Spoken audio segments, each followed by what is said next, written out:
The default look and feel of Kubuntu is pretty decent, but I'm the kind of guy who's never satisfied until I've messed with everything. So I started doing what's known as ricing, which means making your system look good. However, in the 2.5 years since I built this PC, I've yet to settle on something I really like. So today, I'm going to try to do that once and for all so I can start actually getting some real work done. The first thing I did was set all the appearance settings to default, except for the wallpaper, which still features a Renault Alpine A310 and the alcoholic that drives it. Let's fix that.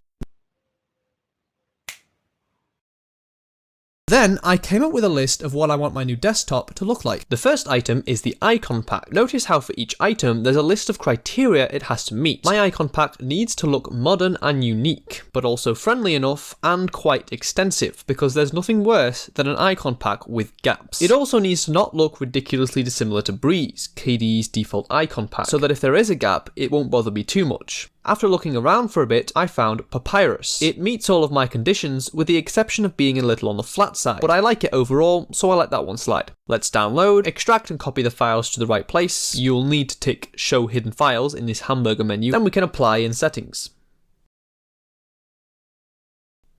I like it. Next, there's the dock. I want to avoid third-party docks for now, so I'll be going off with the built-in panel. Luckily, it's quite customizable. I'll start by making it float, then increasing the size. Then I'll add an empty panel at the top so I can drag and drop all of the... I can't drag and drop things. Okay, fine. I'll yeet this stuff away anyway. Then I'll increase the app spacing down here, and why are these notifications still here?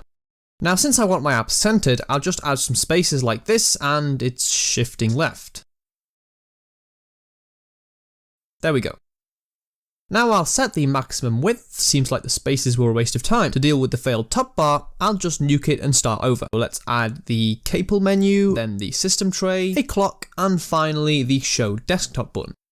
There it is. Then we shove some spaces in there, and now at this point what I like to do is clean up the system tray by hiding and disabling a bunch of unnecessary stuff. Then I'll set the plasma style to Breeze, the colour scheme to blur glassy, and the window decorations to flat aurora. And finally I'll get rid of these buttons because let's be honest, they're pretty useless.